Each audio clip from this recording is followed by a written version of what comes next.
Welcome everybody to the Deconstructor of Fun podcast. I'm your host, Mishka Katkov. Today, as always, we have fantastic guests. Starting off with Uri Marchand, CEO and co-founder of Overwolf. Been at it for 12 and a half years in the position of CEO. And Overwolf, for those who don't know, and I'm one of them, so we're going to talk about that. It's a guild for in-game creators that empower them to create, grow, and monetize in-game apps and mods. I'm going to dive deeper into that. Most importantly, or not, I don't know most importantly, but most interestingly, the company has raised $150 million over 5 rounds, with the latest round D being led by A16Z, and the size of the round was $75 million. Uri, welcome to the podcast. Thank you very much, Mishka, and very happy to be here. And those who are not watching, we essentially share the same shed with Uri, so we're both recording this out of our wooden palisades. Nice. And then second guest, Lee McNeil, CEO and founder of Tebex, a platform that enables creators to monetize game servers, a company that was recently acquired by Overwolf for $29 million, so almost half of the round D. Lee, welcome to the podcast. Nice one. Thanks for having me. All right. So let's kick it off with the most important stuff. What is Overwolf? What is Overwolf? Why is the company such a funding magnet? And actually, before you answer that question, please tell me that the post about Overwolf being the first company to fully embrace the metaverse vision and move its entire operations to a new state-of-the-art headquarters located in Minecraft server was April's Fool's joke, right? It was, yeah. Starting off with that. It was definitely an April's Fool's joke. Exactly. Even though we're big believers in digital experiences, we still think that humans need to work when physically present with each other. It doesn't always have to be this way, and we're definitely a hybrid organization, but this was definitely an April's Fool's joke. Yeah, because when you read the comments, people did not get it. The world is so crazy that I was like, this is April, like it's April, and I was going through the comments, and people were so serious about it. They were congratulating you. I know. This is kind of what made it funny. I mean, for me, I was really happy to see one of our board members saying something like, "Hey, I'm a board member. I just want to put on the record that I supported this decision," something like that. No way. Well, yeah. He was in it, right? No, he was in the loop. I was actually curious to know, what's going to be the deal, and he totally got that. I did get a gazillion messages of people like asking us on, so how do you guys do video conferencing? I was like, oh man, look at the date. And even last morning, I got this voice message on WhatsApp saying, "Hey buddy, saw you're transitioning into Minecraft. Congrats. Wanted to do a podcast and talk about it." Those things. So yeah, it was an interesting April's Fool's joke. Yeah, I would block everybody who doesn't get it. It's like there's no worth of a further conversation. But that's me. Please don't follow it. But anyway, let's get serious. Like, what is Overwolf? And of course, I think you've done recently a couple of funding rounds. I remember just going through the news, and the latest one was that 75. So based on that, there's tremendous amount of interest from top of the food chain investors. I mean, A16Z, like, I don't think you can get much better than that. I don't think you can get better than in our business, to be honest. Yeah, they're amazing. Yeah. So I think, Overwolf is building a new profession in the world. We call that profession in-game creators. And in-game creators are people building gaming apps, gaming mods, or managing private gaming servers and making a living doing so. Right? We're building a new profession in the world, kind of like YouTube had built a new profession. Right? It started as this destination where people would just upload random videos.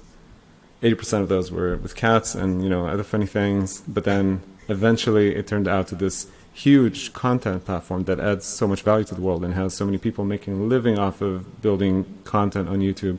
And this is exactly what we want to do with gaming. We did not invent gaming UGC. It has always been here. For the past, I want to say 4 decades, people created content around games. At the beginning, it was like the hacking days. And then Warcraft 3 came out, and official editors became a part of the mix. But now, there are ecosystems like Minecraft and like Roblox, and like it exists in other games. And we believe that the big part of the future of the games industry is going to be driven by community creations. And we want to be that company providing the service, because I think that it's extremely hard to, as a studio, build a great game and manage a developers community and do payments and do a gazillion of things that you want to do if you have a creator community around your game. And we're here to enable that. So I think this is what Overwolf is about from a high-level perspective. From a high level, we're going to dive deeper because some of the biggest games are, of course, in some context, they're mods. Like if you think about Dota 2 or Dota or even PUBG, kind of being everything coming from Arma. Right. Can you walk me through? Actually, how old is a typical modder? Interesting. So I think we have folks who are in their even late 50s that are still at it and doing it, and we have folks who are super young in their teens. It's hard for me to say what their average is because we don't actually have that data. It's just based on partnerships that we have. Yeah. What's that? That would be actually interesting to see the demographics of the modder. Like what is? I understand that there's no typical modder because. Anyway, my question was more like, let's say I'm a typical modder, and I'm just going to throw out like I'm a 16-year-old. I know a little bit of a lot of things, but not really anything. Like to play games, like to mod games. I'm deep in the communities. I don't have my big Twitch channel, but I'm big in the modding community. How do I get started? Like what is the sort of example path where like I'm just trying to kind of create a user story of Overwolf. If you can walk me through it so that I can understand a little bit better how that works. Of course, we all know what modding is. So I think first thing, you have to really love a game. You have to be a gamer. For the most part, folks that create are gamers themselves, and they're really connected to this game that they're playing. And let's say it's League of Legends, or let's say it's Minecraft. After getting hundreds of hours in playing the game, and because they have a bit of a technical skill, they would start thinking on, hey, why don't I do this world and have these rules? Or why don't I open my own server for playing with my friends? But then after a while, I'll say to myself, well, this is actually a really cool server, and what we built here between a couple of friends is actually really cool, and we can kind of take it to the next level and open up this server to our entire high school or junior high, and then seeing some traction, and then open up to some more folks in the country, and then kind of go from there. So I think the journey starts, you start as a gamer, you love a game, you have good ideas on how you can add more value for other players, you test it out. If it works, great, you continue doing it. And if it doesn't, maybe you try again. But I think this is a typical journey. Is it easy to start modding? No. Yeah, because I don't think remember so. Back in the days, I maybe modded Command and Conquer. Like that's the only game in '96 I made some changes to the units. But so actually, we started as creators ourselves, as modders ourselves. I finished studying computer science exactly 12 years ago, minus 1 month, I think. Graduation was in May of 2010, and then I started working full-time on building Overwolf. And back then, we were creators ourselves, trying to add apps to existing games. Apps are like mods, like overlay mods to existing games, and adding functionality that we were missing while playing games. And as creators, we had so many difficulties. I mean, first and foremost, the tech piece of being able to put a layer inside the game and understanding things like real-time telemetry. Speaking with game developers, that was literally impossible. And we didn't want to get banned, or we didn't want people using our products to get banned. So we had a ton of barriers. And as creators, by the way, we failed. We got to mid-2013 and we had no traction. But we have built a bunch of tools, and at that point we thought, well, if we take all those tools, because we now know from our own experiences how hard it is to build content around games, if we take all those tools and democratize them and expose them to third-party developers, this could be a good idea, and this could be, the one thing we do better than anyone else in the world, just build tools instead of building everything in-house. So I think it's hard to be a creator. I mean, maybe it's easy to be a creator, but it's super hard to be a successful creator. Yeah. Right? A lot of iterations, a lot of journey in experimentation and trial and error. And I think one of our missions in Overwolf, and now together with Tebex and CurseForge, is to make it easier and easier and to reduce barriers. And those could be creative barriers, those could be technical barriers, there could be commercial barriers, business relationship barriers with the game developers, et cetera, et cetera.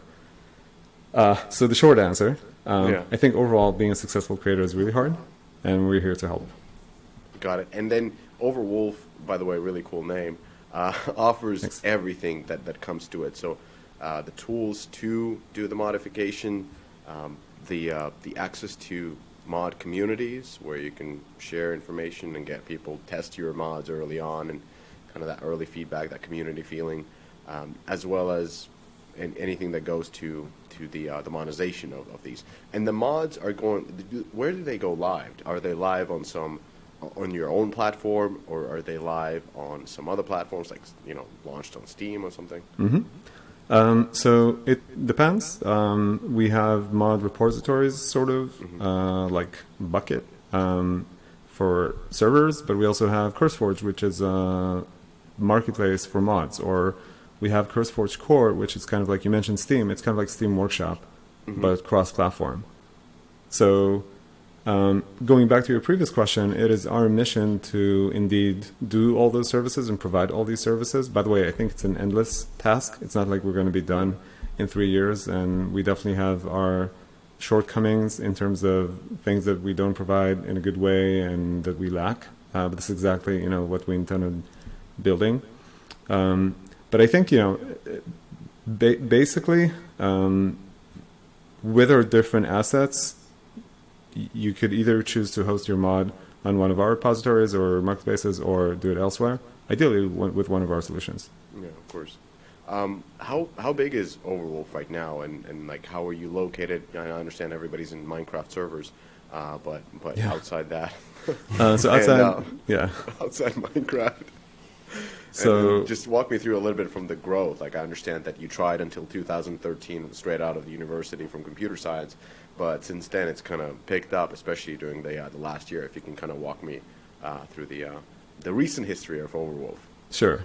So right now we're 120 people, including Tebex most recently, that have joined us, a team of 10. We're headquartered in Tel Aviv, where there's about 80 of us, and there are 10 folks in the UK, and then a lot of people from different parts of the world, Ukraine, Russia, very relevant, by the way, but also Italy, Canada, and Korea. And these are people that, we met along the road and we thought could be a good fit in teaming up with us, and we found ways to, team up and work together. I mentioned physical proximity, so it's important for us to make sure people fly in the pre-COVID days, potentially now post-COVID days, once a quarter to plan and interact, and once a year to have everybody come to the HQ for work week. So this is kind of where we are company-wise. In terms of funding and how that evolved, so we started the company, we were 3 back then, and I think for the next 3.5 years, our maximum number was like 9 or 10, roughly. And then back when we've done our A round, we've grown the company to about 20, 25. This is the end of 2013. And it's been a slow process of taking all those tools that we built in the first 3.5 years and outsourcing them or opening them up to third-party developers. We started getting early traction in 2015, early real traction. We started doing monetization in 2016. And I think the reason 2021 was great for us, by the way, it was great for a lot of other tech companies, so we're not too special on this front, is that we started very early on, and with a very sort of grassroots approach, we've iterated on tools that other people found really valuable, the creators found really valuable, and we hit an inflection point with creator engagement. So we have a lot of creators that we work with, about 30 million monthly active users, 10,000 creators who make anywhere between a couple of dollars to over $100,000 a month. The company itself is like operationally profitable, and so it became appealing for, I think, investors that look very broadly on the industry and are betting on specific behaviors kind of maturing and scaling.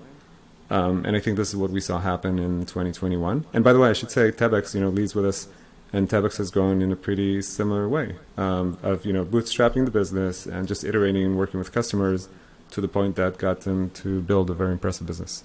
Yeah, before we jump in on Lee, before we start talking with Lee on Tebex growth, can you just explain how Overwolf makes money? Because you're operationally profitable.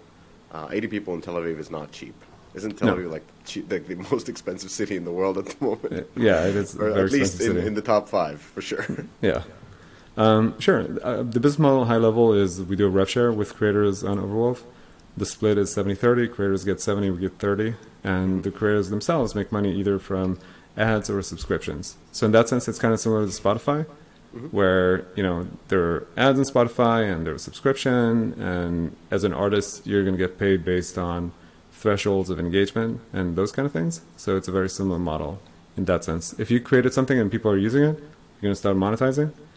People are happy to support you, you're going to continue monetizing, and this is how it works. Got it. So if somebody plays my mod, they subscribe to it, or how do they pay for it? Do they buy the mod? They could. Okay, interesting. So the first thing, if someone plays your mod or mod pack, they would download your mod, and you would get a download count that you're going to get rewarded for. That's one. If people subscribe, generally, to the service, kind of like you subscribe to Spotify, then you're going to get another kind of like a proportion, like your relative part of the subscription based on the engagement. Something that we haven't added yet is direct donations, maybe kind of like Patreon, but made for modders. And it's something that we have on the roadmap, and hopefully with the help of Tebex, we'd be able to expedite on this front. Got it. Interesting. So essentially, a person who is modding is running their live service, and they're communicating with the team. They're taking their feedback, and as they're engaging, they're like a one-man or woman live service team. Correct. I mean, sometimes it's a group of people, by the way. I mean, sometimes, you know, it could be, sometimes it's companies. I mean, we have companies also building products in Overwolf. Even Intel, relatively big company, has chosen Overwolf as a platform for for their like loyalty program product that they're building as like a gaming app, kind of like GeForce Experience, but using the framework and tools that we provide. So it's really, you know, it could be a single person, but it could be a larger company. Interesting. Okay. Well, now I understand a little bit more. Cool. And I'm sure everybody listening understands. I try to ask very simple questions. Sure. Because I'm a simple person. But Lee, why did Overwolf need Tebex? Why did Overwolf meet Tebex? So I think good question. So I think with Tebex and Overwolf, we share a very similar kind of passion for UGC. You know, Tebex was founded on the whole basis of allowing people who run multiplayer servers to monetize the content that they create within their game servers. So, you know, Overwolf, they like to support mod creators and app creators, and Tebex, our whole passion really is supporting game servers. So, you know, me and Uri started speaking around a year ago now, and I think it was very clear from the get-go that we shared that same passion. So we was like, you know, let's kind of see where this goes, and here we are today. You know, Tebex has now joined the pack, as we like to say. And yeah, very excited for the future, really, of, you know, Overwolf helping us grow, to be honest. And what did Tebex do? Like what was your service? Because I understand. So first of all, do please talk about how you bootstrapped your service and grew it into a profitable company, because that is a feat on its own. But also just do walk us through, like, what does Tebex do? Sure. So with games, you have single player and you have multiplayer. Now, certain games support multiplayer, but they actually allow individuals to run their own game servers. So around 10 years ago, there was a popular game kind of starting to happen called Minecraft. I'm sure everyone's heard of it. And Minecraft was Minecraft was very different back then, in the sense that you had these kind of tiny servers, and you could see people starting to create content within these servers. Now, what was happening was people started to sell this content, but instead of actually having an automated system to allow them to sell their things, they were using kind of buy now buttons of PayPal, and then people would buy things and they'd give them the items manually in game. So I kind of came along, and with my background in other kind of games such as RuneScape and Habbo, I made, originally it was called Bycraft, and effectively what you did was you installed the plugin on your Minecraft server, and then we provide the game servers with a web store solution. So the game servers would give the web store to their players, they could browse their products, be that VIP ranks, in-game items, upgrades, etc. And then the players would purchase them items from the web store, and Tebex would handle the payment and then provide the items in-game automatically. So we kind of automated the entire system. Now, fast forward over the next few years, Minecraft became very, very popular, and game servers became one of the major aspects of Minecraft. The benefits of game servers, that it kind of creates new content for players to enjoy, it expands the longevity of the game, and this really is all about UGC as a whole. When you allow people to create content on top of your game, you increase the lifespan of that game, because there's always more content to experience for the players. And Tebex really was the foundation of that, because we allowed people to make money from this, and that opened up new career possibilities. When creators are starting to get paid for what they're doing, they can actually look at making it a full-time opportunity. They're getting paid, so they can spend more time on it, which in return allows them to create more content, and it's kind of that ever growing circle of opportunity for people. So yeah, kind of how we bootstrapped the company. So I founded Tebex when I was 16, had no external investment. I think I had 20, I think that the news article was it was 20 pounds, which was true. Actually, someone lent me that 20 quid, and I did eventually pay him back for me to buy the domain name.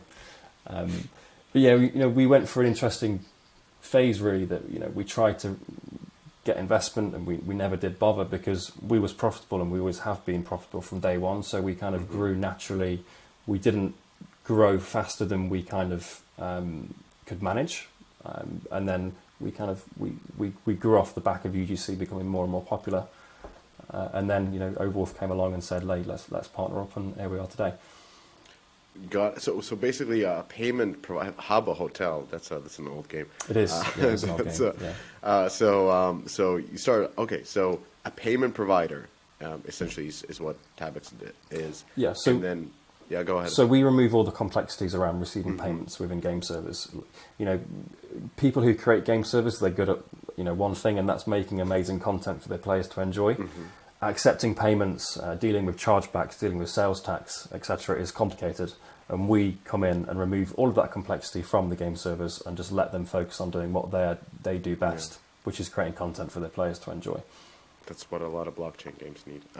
Anyways, okay, so and now as a part of God damn it, as a part of Overwolf, did Overwolf have before because you were a business that was scaling, so you also had a payment system. So what was about Tebex that was different and better than what you've built? Sure. So we've integrated a third-party solution for payment-related needs.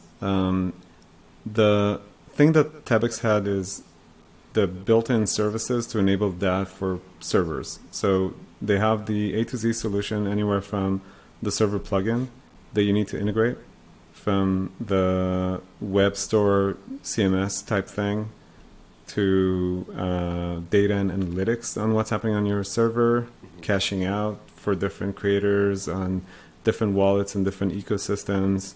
They really had built like a dedicated solution that is the best-in-class solution for that specific audience.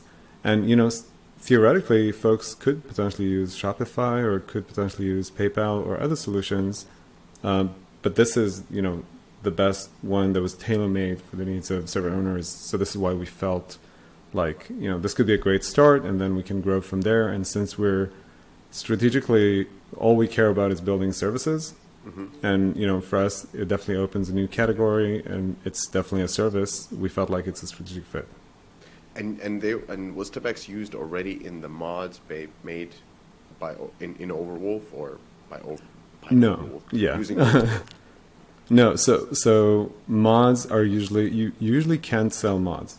You are allowed to sell merch inside private servers.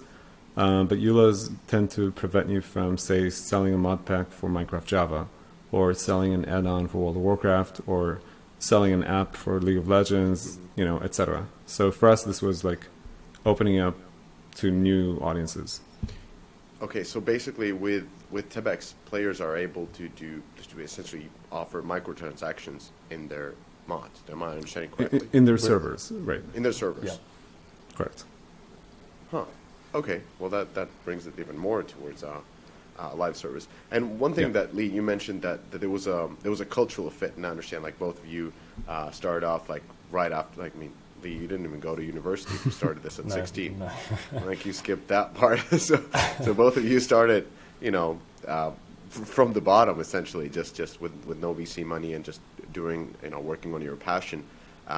That's of course a cultural fit, but how do you find, or how do you measure a cultural fit, especially during the if you started on the deal like a year ago, so you were doing meetings in Roblox world, like how do you find that cultural fit through a video conference, or did it end up with you having a meeting and then after you've met face to face you closed the deal, or how was it? I think for me anyway, I think I vividly remember the first time me and Uri spoke, because I think for the first like half an hour we just basically had this like dreaming session of backwards and forwards of how we see things in the next 10 years. And for me, I had that same conversation with someone else 5-10 years ago, and I think it's a very kind of future looking kind of industry, and I think when someone actually explains it back to you exactly how you explained it to them, that's a very rare kind of opportunity. So I think from the very early days, even before commercials were starting to be spoken about, we knew that we shared that same passion, and I think that culture fit was very important to kind of getting the deal done in the way that was the best way possible, really. I think your gut instinct tells you when things like that are right, because it's such a big transaction. So I don't know if you have anything else to add to that, Uri. No, sure. I think first I agree 100%, but also I would add that because we've dealt with, so before Tebex we were like over 100 people, right? 110 people. As you're scaling the organization, you understand that you need to be clear on your structure and on your core values and on how you do things, and sometimes more importantly, how you don't do things as part of your organization and what makes it unique compared to other organizations. And so as we spend the time articulating these values and writing them down and putting them on our website, it's, by the way, available there under our culture. For me, a culture fit is value alignment on top of the things that Lee mentioned. And I felt like in our conversations, there are dozens and dozens of examples of cultural alignment, which is reflected in value alignment. Anywhere from things like transparency or candor, or being willing to get feedback and not get too defensive, and let's just think together on the concrete thing we're trying to communicate and find a solution, and many other things. So I think for me this was a very important piece. And you're right, I mean, when we've flown the team to meet us face to face, that was also a critical part on determining culture fit and chemistry and all those things that don't necessarily go well through Zoom or one of the other solutions. Well, I really wanted to ask that question because I've seen so many deals go through. So many deals went through during the lockdowns, and people never met, and they just explained. I haven't had people here on this podcast explaining like multi-hundred million acquisitions that were done through Zoom, and how cool it was to have this conversation. I'm like, you guys are crazy. Yeah. But okay, so and how when did you come up with values? Because I mean, it's a long road for companies like yours, and for the beginning, you were for several years there was only 10 of you. I assume that the Tebex didn't have like a strong written down values and value workshops done, and then like mission statements and that kind of stuff. Like you guys were just living the values. But how did Overwolf arrive to its values, and how do you enforce them? Because your company is growing quite fast. It has multiple locations around the world, and I understand the mission is simple. It's simple. I mean, simple to communicate. And these acquisitions, you're bringing people that share the same mission.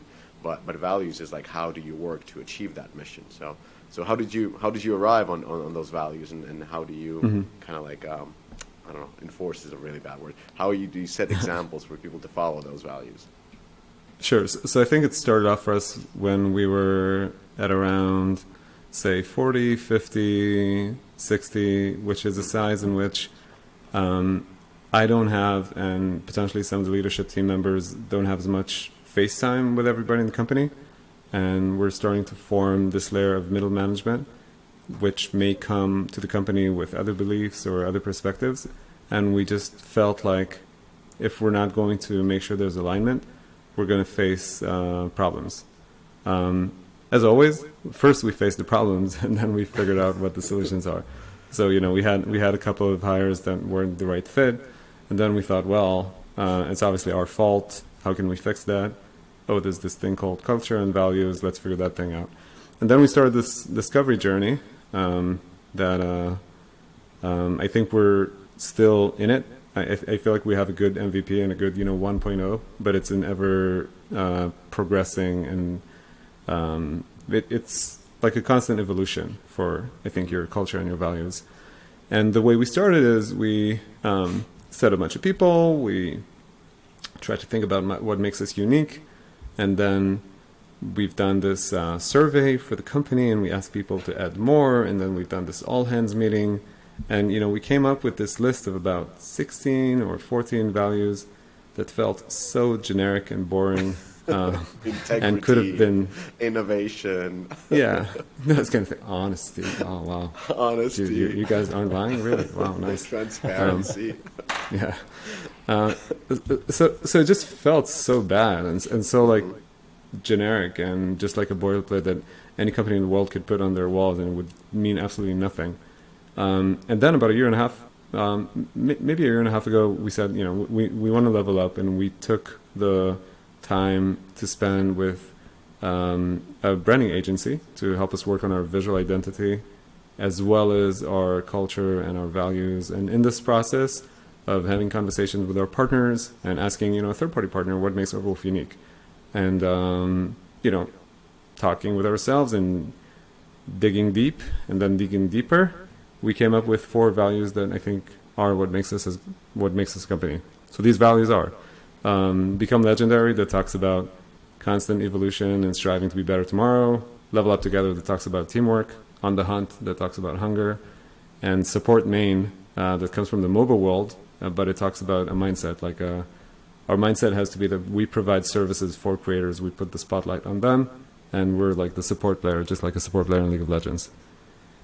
And there are a bunch of other, information there and written sentences to help you further understand why this is who we are and why this is our culture. The way we sort of enforce is not the right way. It's educate, right? Yeah. The way we educate, I think, is we constantly kind of quote and remind those values. And when we celebrate successes, we say, well, that was leveling up together.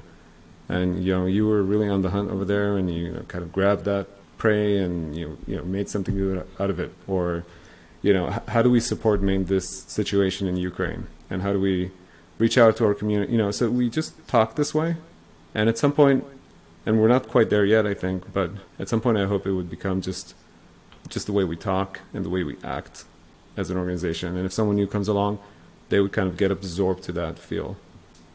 Yeah, I get it. Actually, one question. So when I was going through your webpage, which is really cool, but this is something that I've heard sure. from our webpage. It's quite masculine. Do you get that a lot?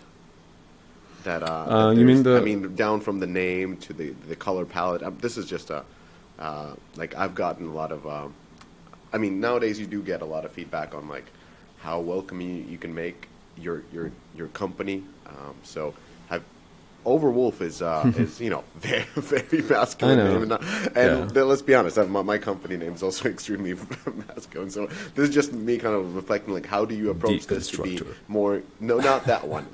Sorry. The Deconstructor of Fun is like this is my passion project, to be honest. Okay, it's just like I figured. My gaming company is called Savage Game Studios. Savage. That's on the level with Overwolf. So I'm just asking kind of like for your support, like how do you make it more accessible? Because when you go to your career page, like the values are strong, like very on the hunt. That's quite aggressive. I get it, but not every. But then you put in a lot of photos where you see the the team and they're all happy together, and then you go back again on the web page. It's like all darkness and magic. Like how do you make it more inclusive? How do you do that? Because the company is growing, and I assume that hiring talent is difficult, especially if you're in Tel Aviv, especially if your majority of your employees are in Tel Aviv. The competition for talent is probably the toughest in all the world. Mm-hmm. So how do you make it into a more inclusive? I think it's a wonderful question, and I think the women on our team mm-hmm. are at a point where they kind of feel at home.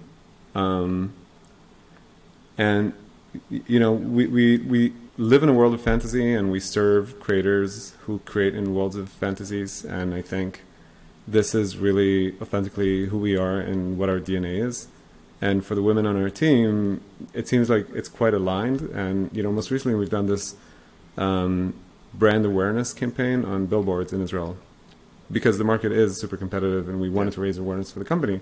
So what we've done is to take photos of our team members, and they're, you know, dressed up as like developers / warriors in a pretty, I would say, you know, fantasy world. But that created a lot of noise in a good way. And actually, reading some of the comments on LinkedIn, I saw someone sharing. It was Carmel, who led our branding process from his agency Atreo. No. And he said that his daughter told him something like, "Dad, look how powerful this woman is." And it's, you know, one of our support engineers holding a virtual sword on a giant billboard. Yeah, and you know, for me that was great. And for me, like, this is just who we are. And if you feel like you can connect with your inner, I don't know, power, capabilities, love for fantasy, then, you know, we're the right place for you. And we're trying to put a better and better emphasis on, I guess, diversity inside the company. And, you know, right now I think we're like 70-30 men, women. So kind of okay, probably below average, not where we want it to be. I don't know, that was quite a vague answer to how we make the company more inclusive, but I think we just stay authentic and stay true to our roots. Well, that's kind of like what, I mean, nobody has, I mean, some people might have the right answer, but I'm just curious about it, because there's a way to water down your culture and be, as you said, like, do what you do with values where they don't mean anything because they mean everything. And you guys have a, you know, people should go to Overwolf's homepage and kind of look at it. It's as Overwolfy as it sounds, so it's really cool. But sometimes when it's cool, it makes it feel that, oh, it's a boys' club. But like, how do you cross the line of like, no, it's cool for everybody, and we don't want to make it less cool. We just want to make it like, as you said, virtual swords for everybody. Right. Anyways, let's talk about a little bit about the future of UGC, or user-generated content. How do you see this progressing? Because I'm drawing parallels in my head to all the metaverse talks and NFTs and you name it. What's your kind of a view of the future? So I think we're at an inflection point, and I think more and more people understand the value of open environments versus closed walled gardens. And so if you're building a game right now and you're thinking multiplayer, it would be a good idea to think about a private server architecture and not just having a centralized place where you control everything and you need to be responsible for scale if the game blows up, and you're going to be the only one responsible for creative. In a lot of ways, you know, server code can be open source under the right license, and to allow, you know, folks to create. I know a lot of people think, oh my God, I'm going to open the source code for my server, what's going to happen? But, well, what's going to happen is that if your game's good, a lot of smart people are going to take it and make something interesting with it. And if you put the right license in place and you have, you know, a piece of the pie as it grows, then it might be, you know, a good idea. And I think, again, like, UGC has always been there, but we've reached this inflection point where more and more people are trying to understand how to make it happen and how to scale and how this becomes a revenue stream for them, as well as keeping their game on the shelf forever, potentially, if they do a good job. From that perspective, I think we're just at the beginning because of the different complexity layers. And in this big metaverse, hopefully Overwolf and our different business groups inside the company, we're responsible for empowering the creator layer and making it easy for game studios to have a creator community for their game. And Lee, you've been on it for almost as long time as Uri. So what's your take on the growth? Like, have you seen? I don't know if you guys have any stats, but how many creators, and what's the growth of the creators, and what's the growth of the companies that are enabling modding or even encouraging modding over the past decade? Yeah, sure. So, I mean, I mentioned this earlier, but I started kind of modding in like the RuneScape private server days and the Habbo private server days, and back then they weren't really kind of legal things to do. I mean, you don't really care about that when you're 15 working out of your bedroom at your parents' house, but you know, looking back them 10 years ago and seeing how the industry is starting to change from loads of creative kind of young people working on these illegal type modding platforms, and now actually now we're at a position where game studios are actually starting to realize there is no reason to not allow people to do this. And I think one of the major reasons potentially is because game developers was always scared of them, you know, potentially taking away revenue from their game. But actually with platforms such as Tebex and CurseWatch Core, you know, we're actually allowing now game developers to say, instead of stopping creators from doing this within your game, actually allow them to do it, but we'll moderate it, we'll allow you to monetize it. You know, if there's people who are doing things that shouldn't be done, we can stop them from doing that. And as Uri mentioned, we can actually give them a slice of the pie. And I think that kind of enablement of creators is taking people away from kind of the black market modding to actually being legitimized. And that, to answer your question, I think because game studios are starting to allow that, it's actually starting to make modding more popular, and we're kind of seeing that in the growth because it's becoming more acceptable to do that. And Minecraft servers was a big element of, you know, kickstarting the game server industry especially. And what encourages game studios to allow modding? Like out of the latest mods that have been really successful in my perspective, which has no understanding of mods, is of course the auto chess. That kind of came out of nowhere. And what followed the mod was actually the companies, you know, Riot, Valve, several others, did their own games based on those mods. Like I'm just trying to understand what is the benefit for a company. Let's say I'm Riot. I wish. So I'm watching these young, hungry modders do these super interesting things with the assets that I provide them. Is my incentive to just, hey, I'm here to build a community, I'm really excited to see how they're reacting, or is it more capitalistic where I'm looking at, great idea, guys, check this out, and then I come out with full-on games? Like, what's the perspective? You want to take that, Lee? Yeah, sure. So I mean, I think something to compare this to is, you know, you'll have a game that is released and it'll have an instant popularity increase, but then you'll see that game potentially start to lose traction. So what happens is you have game studios who release DLC. So they'll release DLC to kind of increase the popularity.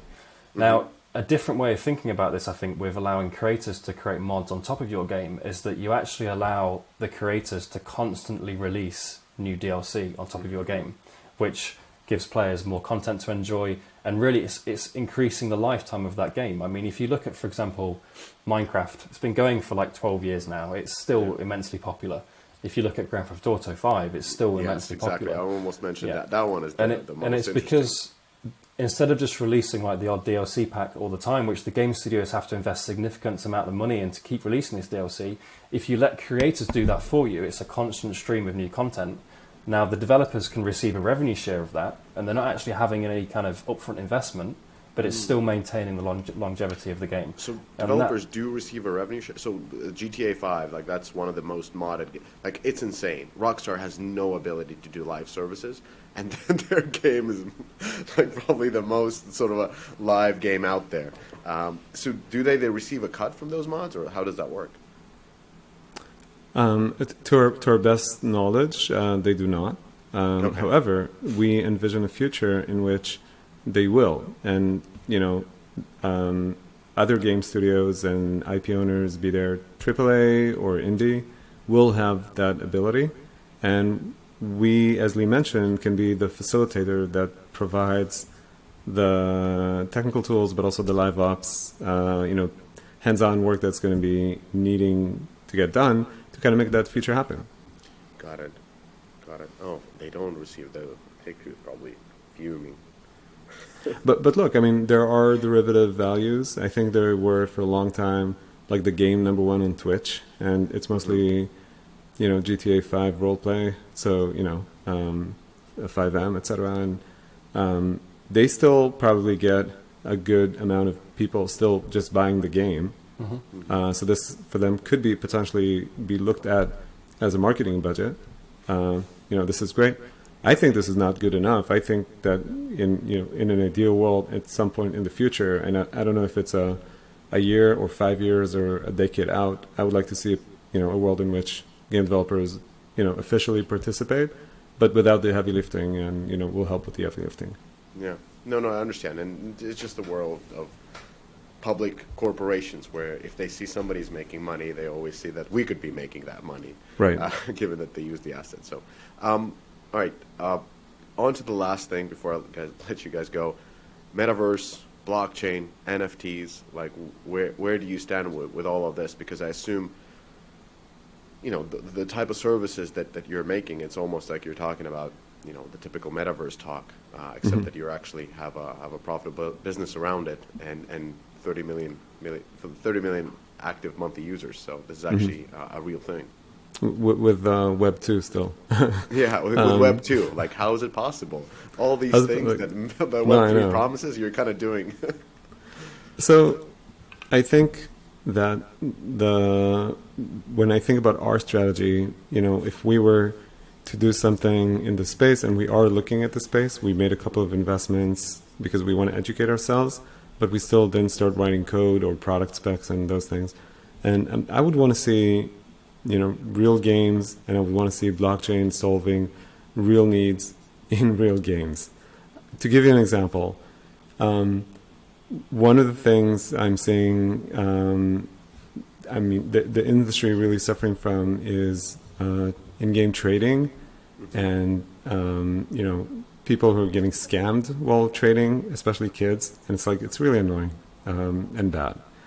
And so blockchain theoretically could provide a safe environment for trading. So if a game is going to be built on Web3 and they're going to allow in-game trading, it's still not the metaverse. You won't be able to take your AR and play with it in a different game. But in this specific game, you're going to have legit trading. For me, it's a good thing. Instead of people just scamming each other. I'd like to start seeing those kind of things. NFTs, there's good and bad. I think the good is that for creators, it kind of breaks a glass ceiling of Web 2 monetization.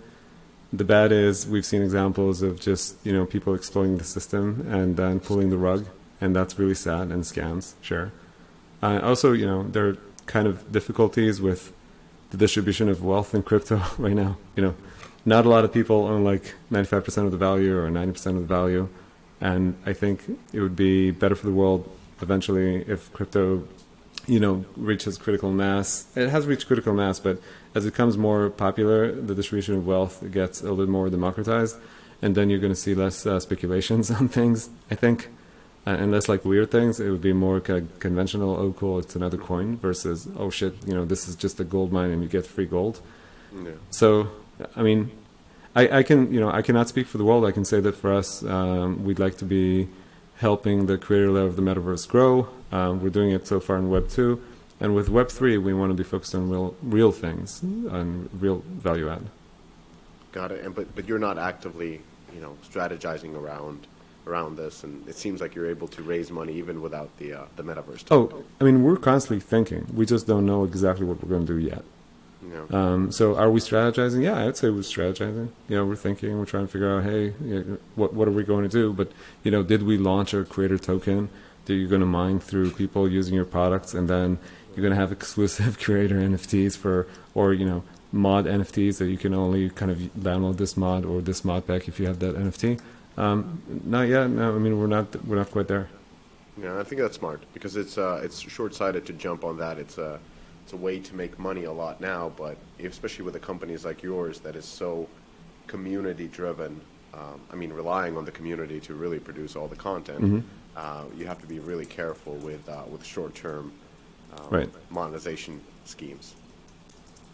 Yeah. Agreed. Well, you've been at it at 12 and a half years, so it's not like you're trying to turn. Lee, any points on blockchain, NFTs, metaverse you wanna kind of mention, because it's a hot topic. Everybody wants a take on it. Yeah, sure. I think for us, because we're a payments company, there's various issues of kind of cryptocurrency just from a regulations point of view, compliance, and I think really from our research, given the average age of kind of, people who are purchasing on game servers, they don't always tend to have a crypto wallet, like kids don't have crypto wallets normally. So we're focusing more on the kind of the general, like the usual payment methods, be that like PayPal, credit cards, etc. But we are keeping an eye on kind of cryptocurrency uptake, etc. Because I think it's something that is important to focus on. But yeah, right now I think it's just like as Uri said, we're aware of it. We're just not kind of acting on it just yet. Yeah, just being smart about it.